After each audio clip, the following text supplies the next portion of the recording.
Buenas noches, estimados estudiantes.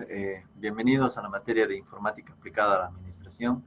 Una materia interesante si lo queremos ver desde el punto de vista del aprendizaje y obviamente desde la perspectiva de la administración. Para poder nosotros entender un poco qué es informática aplicada a la administración, debemos entender dos detalles. El primer detalle es la informática como tal, ¿no?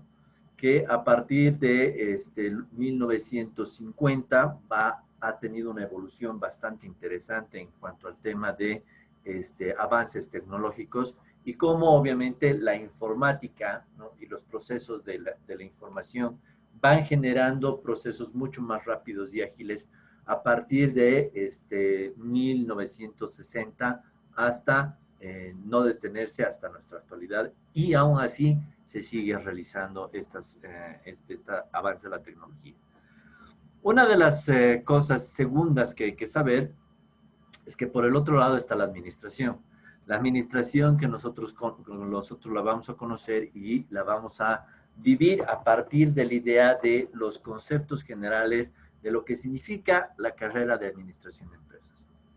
La conjunción de estos dos mundos tiene mucho que ver. ¿Por qué? Porque dentro de la teoría de la administración, por ejemplo, van a empezar a ver Fayol, Taylor, Ford, que son los padres de la administración, que van explicando a través de la historia la evolución de la administración.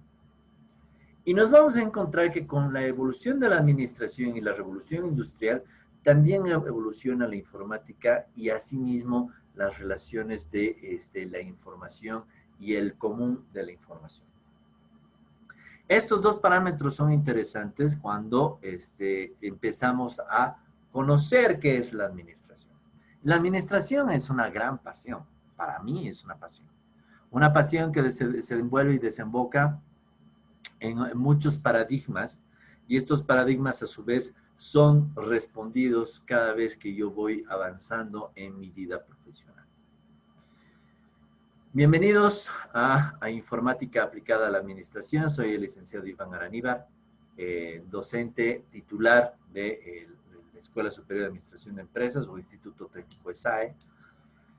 Agradezco de antemano que se hayan inscrito y estemos juntos en este año, en esta gestión. Me gustaría obviamente conocerlos y estar con ustedes en vivo y en directo, pero lastimosamente por el tema de la pandemia no se puede. Pero obviamente algún momento de estos nos vamos a llegar a encontrar.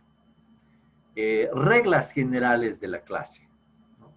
Tengo reglas específicamente generales para la clase y para la materia en realidad. Número 1. Se ha creado el grupo de WhatsApp de lo que significa informática bajo dos premisas. La primera es mantenernos conectados, ¿no? Y obviamente dilucidar dudas de lo que se supone que vamos a enviar o vamos a repasar o vamos a aprender. Dudas.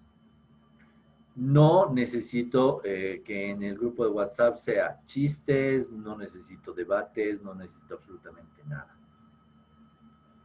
Entonces, el medio de comunicación, vamos a decirlo, ágil y rápido es el WhatsApp. Por ese medio yo les voy a enviar información complementaria a nuestra materia. También les voy a enviar los links para poder entrar a las clases. Si alguna vez tenemos una clase extra, lo voy a enviar por ahí. Queda terminantemente prohibido de que cualquier estudiante me escriba inbox. Todos los chats yo los voy a hacer de forma frontal hacia ustedes, por respeto hacia las damitas y hacia los caballeros que están del otro lado de la pantalla, así como también por respeto a mi familia, a mi esposa y a mi hija. No voy a contestar ningún WhatsApp que sea inbox. Por lo cual, utilicen ustedes el mejor medio y la mejor razón para poder entender y poder dilucidar las ideas, preguntas que tengan sobre la materia. Esa es primera Primera regla. Segunda regla, vamos a hacerlo de manera dinámica esto, cosa que sea llevadero el tema de nuestra materia. ¿Qué significa esto? Que yo voy a colgar en la plataforma, ¿no?, el trabajo del bimestre y obviamente la bibliografía que necesito que ustedes lean y repasen, porque de esta bibliografía y de este archivo que tienen en común, ustedes van a desarrollar todo el ámbito de la carrera. ¿Ok? O perdón, de la materia. Entonces, para mí es importante que ustedes ingresen a la plataforma y en esta plataforma ustedes van a poder encontrar ¿qué? Van a poder encontrar primero un texto base. Este texto base les va a ayudar para que no estén escribiendo en la clase, sino que ustedes atiendan. Vean lo que yo les voy a explicar. Obviamente esto es netamente práctico. Pero para hacerlo práctico, preparado a lo largo, vamos a ver videos que nos van a ayudar a entender la lógica de lo que significa informática aplicada a la administración. Eso es por un lado. Por el otro, antes de empezar con la clase y obviamente con avance de la materia, quiero darles algunas recomendaciones. La primera recomendación es que esta materia no es difícil, por lo cual yo estoy aquí para ayudarlos, yo estoy aquí para entenderlos. Si necesitan tiempo en alguna otra materia, no hay ningún problema, yo se los voy a dar.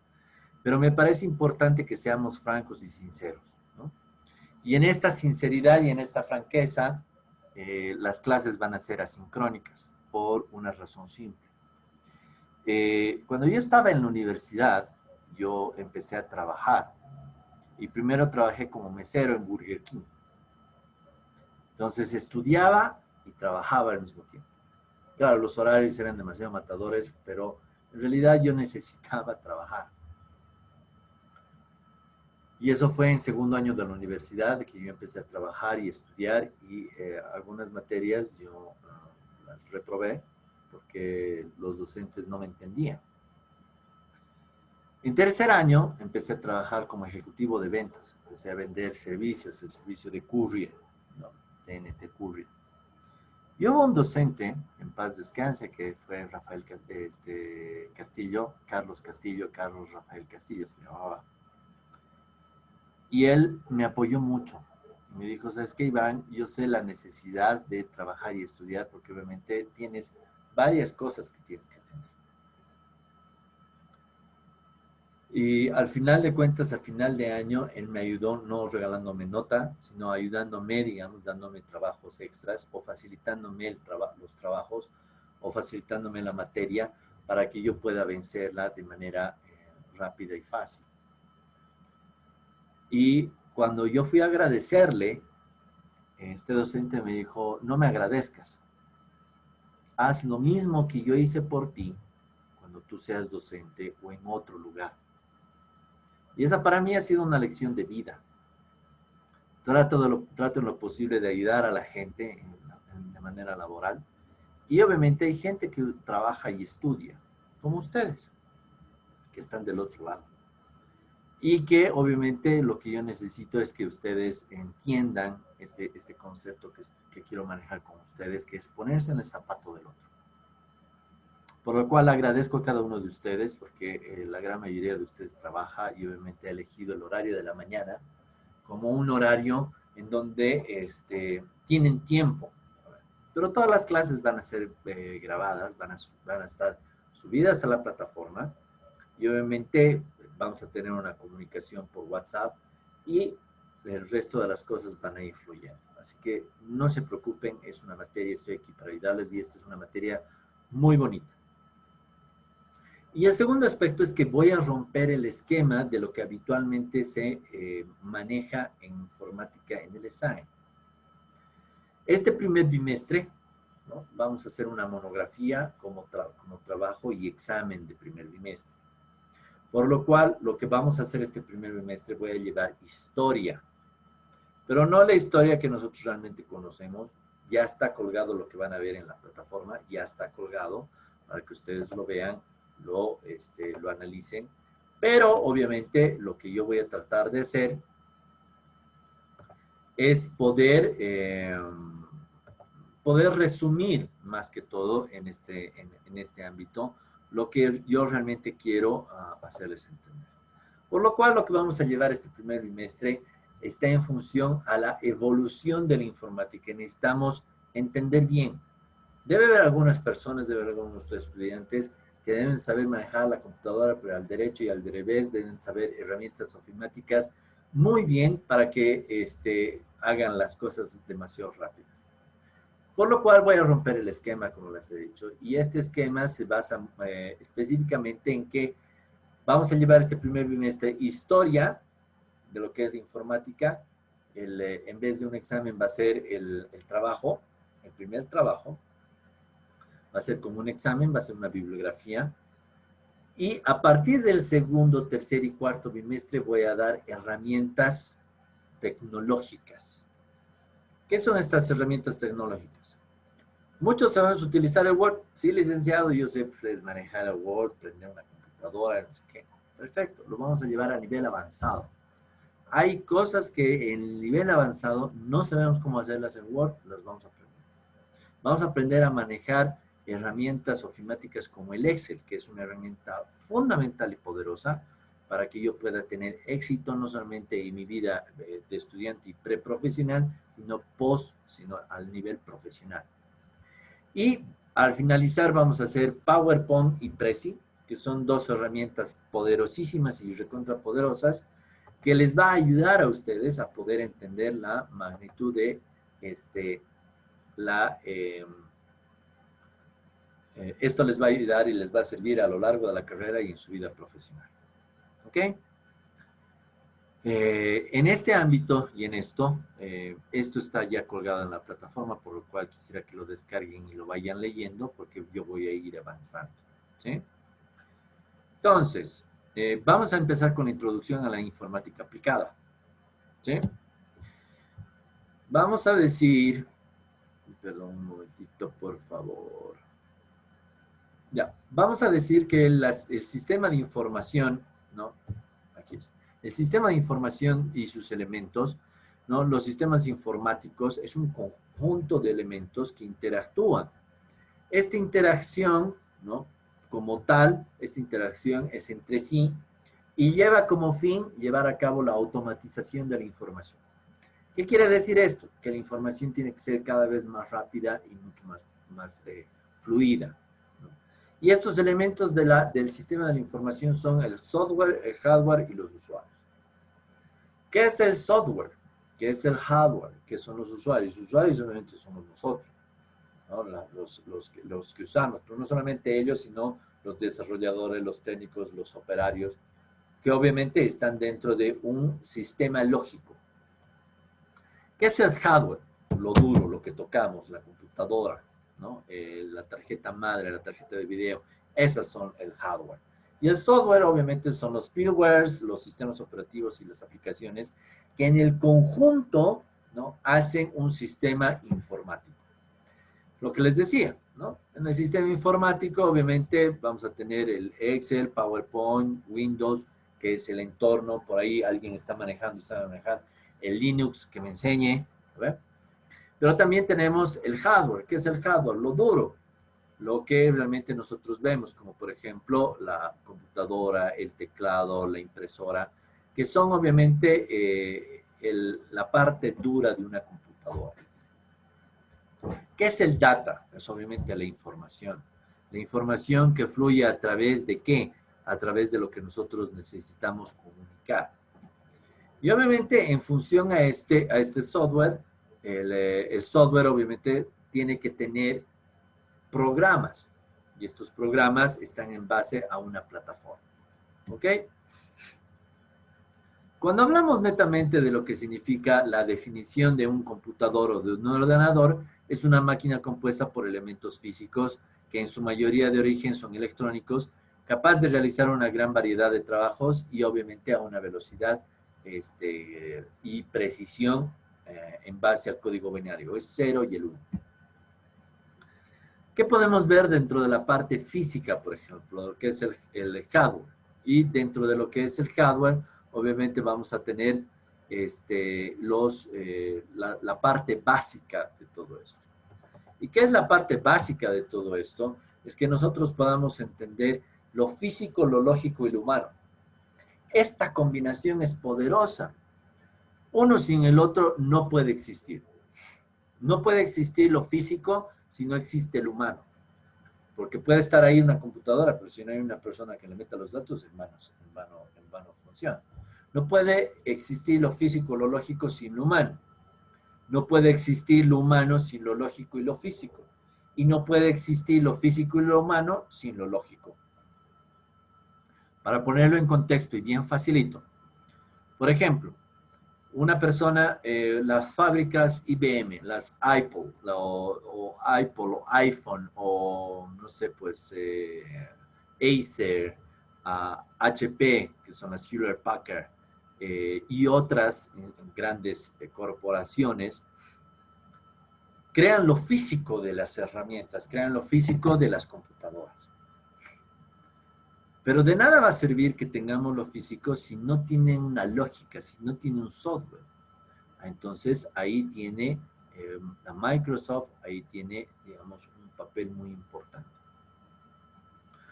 Más adelante vamos a ver qué es Microsoft, qué es Linux y qué es, que obviamente está dentro de esto el Android, ¿no? Que son las evoluciones de lo que nosotros estamos llamando. Pero tampoco puede haber estos dos, lo físico y lo lógico, que es una computadora bella y hermosa, si no tiene la parte humana, donde la parte humana desarrolla la creatividad y plasma esa creatividad con lógica y de manera física. Entonces, para poder seguir avanzando, obviamente, vamos a continuar qué es el hardware. Es un conjunto de elementos físicos del sistema que conforman un equipo, ¿no? ¿Qué es el software? Es un conjunto de programas, ¿no?, que utilizan y que permiten utilizar los equipos, y obviamente esto se refleja en los programas, como por ejemplo todo lo que significa el Office, ¿no?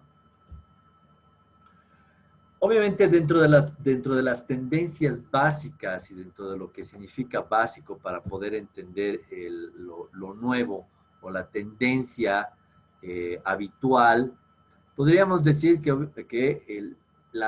lo que las computadoras actuales tienen son componentes como por ejemplo los procesadores, la memoria, los dispositivos, ¿no?, de entrada y salida de información, los medios de almacenamiento y programas de software o hardware que obviamente están en boga. Cuando hablamos de procesador, empezamos con los procesadores, los Pentium, que en mi época eran el boom del momento. Licenciado, pues usted está hablando cuando era la época del Chuño, era pues el boom. No, no soy tan viejo, pero obviamente yo he visto una evolución de lo que significan los procesadores.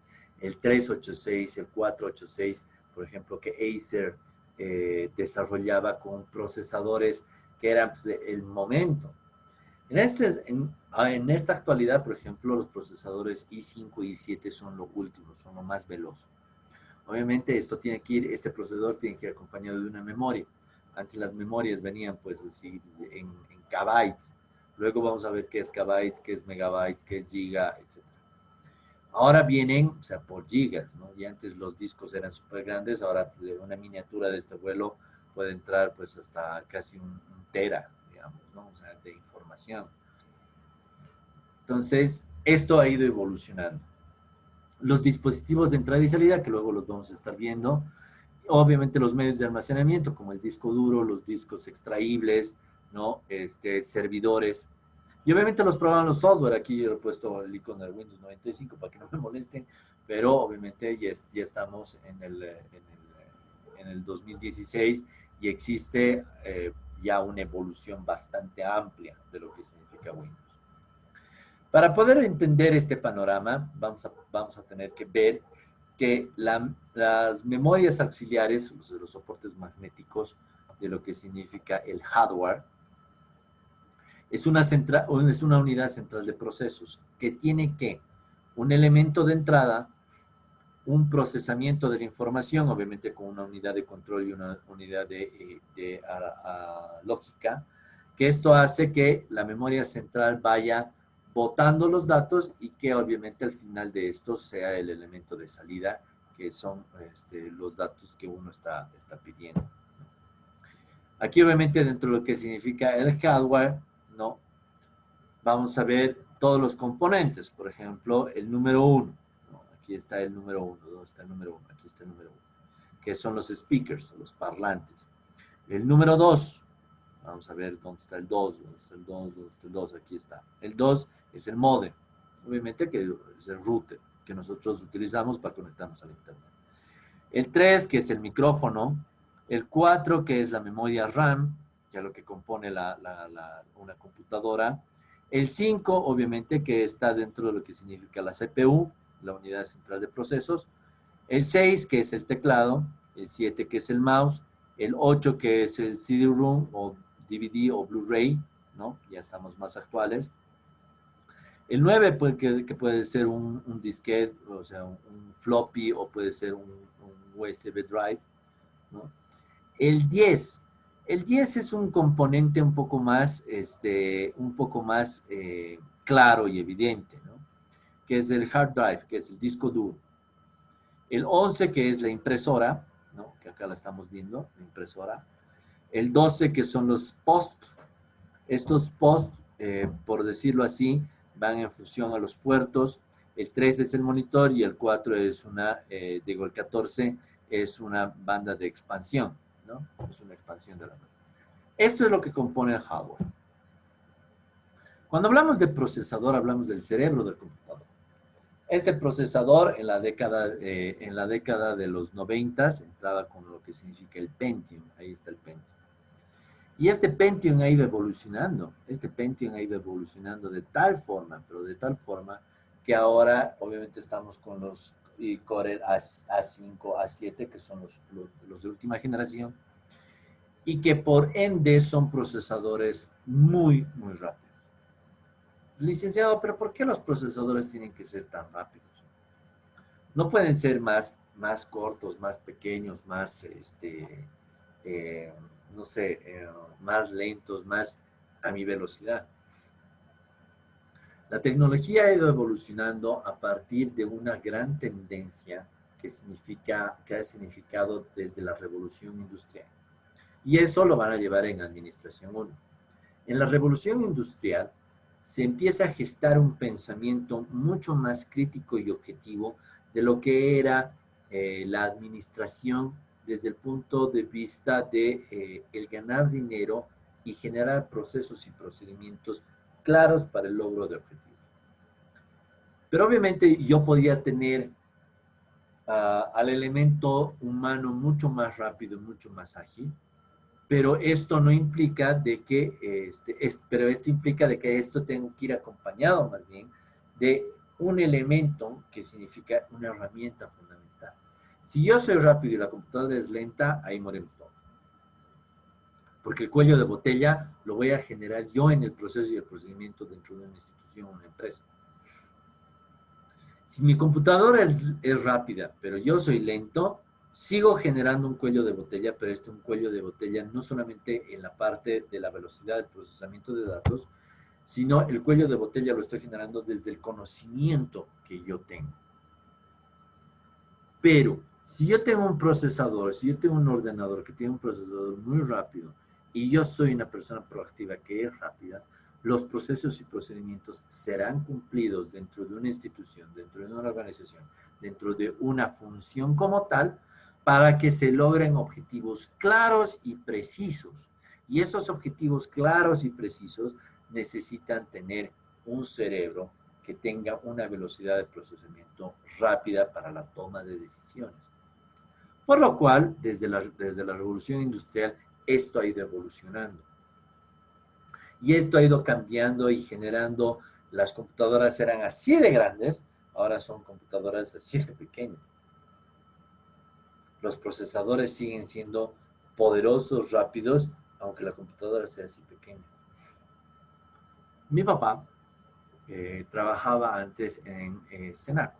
¿Qué era Senaco? Era el centro de almacenamiento de datos, el primer centro de computación y almacenamiento de datos del Estado boliviano. Pregunten a sus papás. Senaco era una institución que dependía del Ministerio de Economía y Finanzas, lo que ahora es Economía y Finanzas Públicas.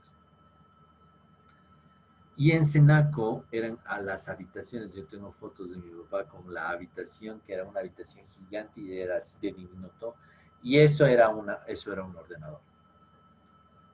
Ahora nosotros tenemos incluso la información en la palma de nuestra mano.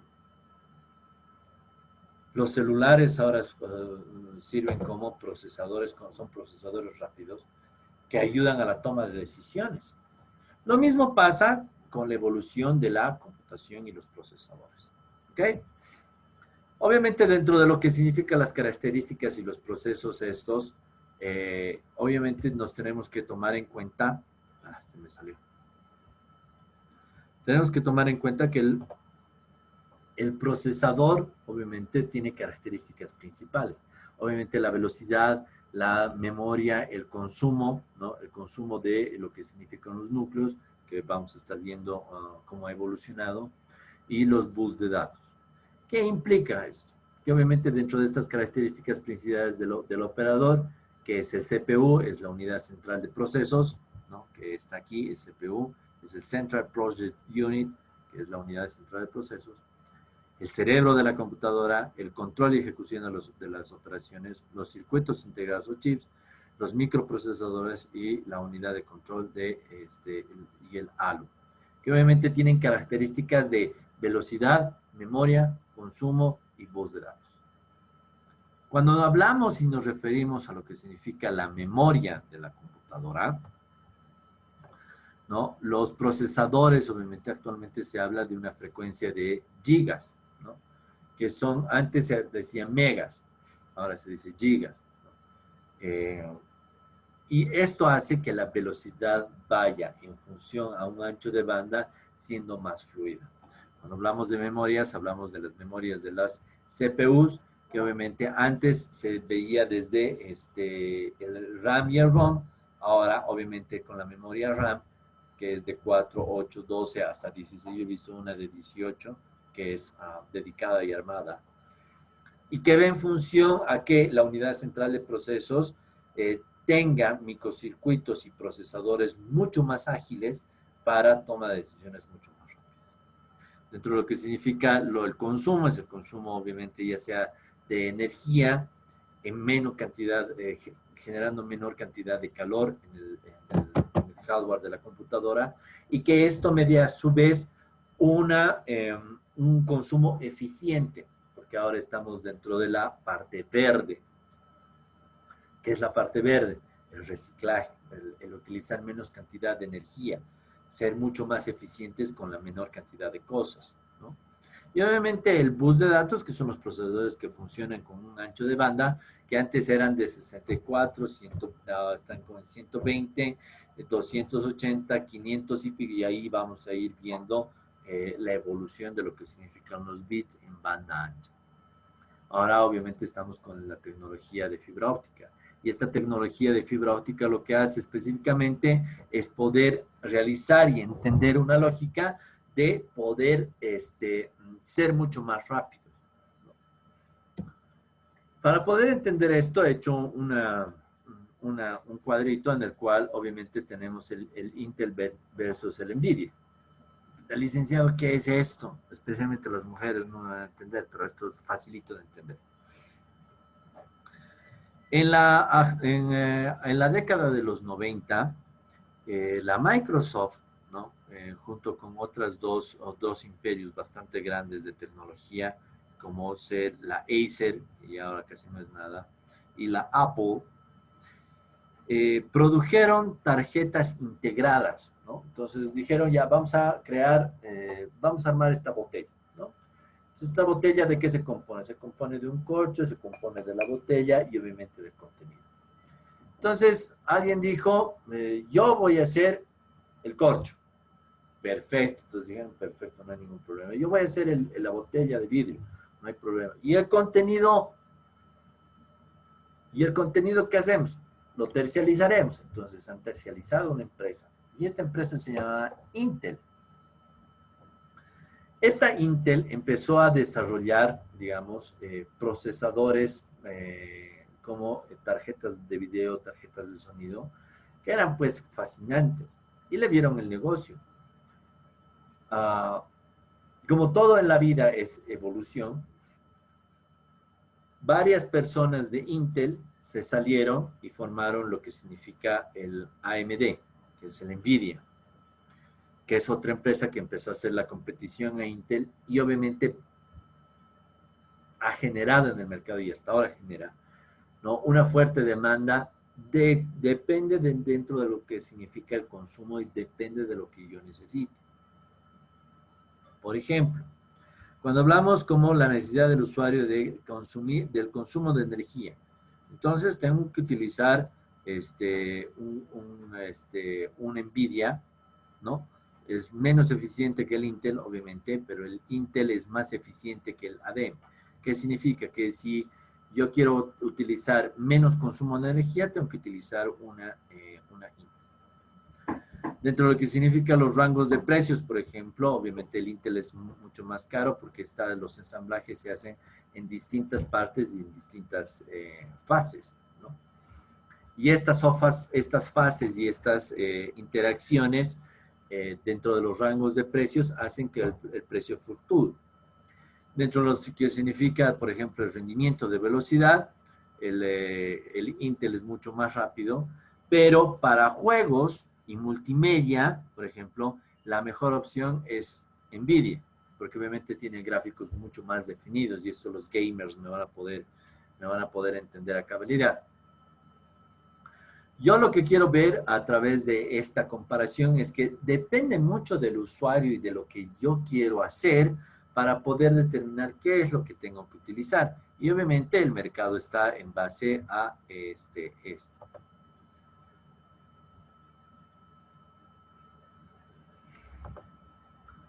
Sigamos. Cuando hablamos obviamente de la evolución, y esto es lo que, y hasta aquí me voy a quedar, la evolución de la computación y la evolución de la parte informática va más allá de la década de los 70s, 60s incluso, pero obviamente la década de los 60s y 70s no ha sido mucho el fuerte en Bolivia. Este grafiquito que ustedes ven aquí refleja una evolución desde 1982 hasta lo que son el 2011, que son evoluciones bastante prácticas y didácticas que yo quiero que ustedes puedan entender. Para ponerles un poco en contexto, cuando hubo la revolución industrial, les estoy hablando desde el punto de vista de la administración, ya les dije que se crearon tendencias, patrones de poder crear otras cosas, ¿no?, de ser más rápidos y más eficientes. Por lo cual, obviamente, en la década de los 60 en Estados Unidos empezó a gestarse nuevas industrias. Dejaron de utilizar, por ejemplo, el carbón y empezaron a utilizar la energía eléctrica para generar mayor cantidad de fuerza en las máquinas, poder producir a mayor cantidad de velocidad. Pero es desde 1973 que en Estados Unidos empieza a haber una dura competencia. Y no se nota en Bolivia esa dura competencia porque, como les decía, recién en la década de los 80, el 82, el 83, cuando yo tenía pues 2, 3 años, empezó a aparecer esta evolución solamente en Bolivia, pero ya se veía viniendo, desarrollando en Estados Unidos. Prueba de ello, por ejemplo, que en la década de los 60, 70, por ejemplo, el hombre pisa la luna. ¿Por qué? Porque obviamente la tecnología ya estaba evolucionando allá. Y esto hace de que tengamos que entender esta lógica de lo que significa la administración con la evolución de la información y la informática. Por eso es que esta clase se llama Informática aplicada a la administración, porque genera desde el punto de vista social, lo que yo realmente voy a poder entender la lógica de cómo ha estado evolucionando esto, y esto a su vez va a ser de que yo pueda entender, ¿no? Que una computadora o un celular o una tablet tiene una historia, tiene un comienzo, ¿no? Y que obviamente se va interpretando y se va generando en función a la parte histórica. No voy a ahondar mucho en esto porque ustedes tienen este material en la plataforma y ustedes la pueden bajar, ¿no? Pero lo que sí voy a hacer es, obviamente, les voy a hacer un resumen. A partir de 1981, fines del 81, comienzos de 1982, en Bolivia empieza a gestarse algo que se llama la transformación, ¿no? Antes se utilizaban las máquinas de escribir, que eran monstruos de este vuelo, pero existía lo que se llama el error humano. Para no incurrir en el error humano, a partir de 1983 empieza a implementarse estas cosas.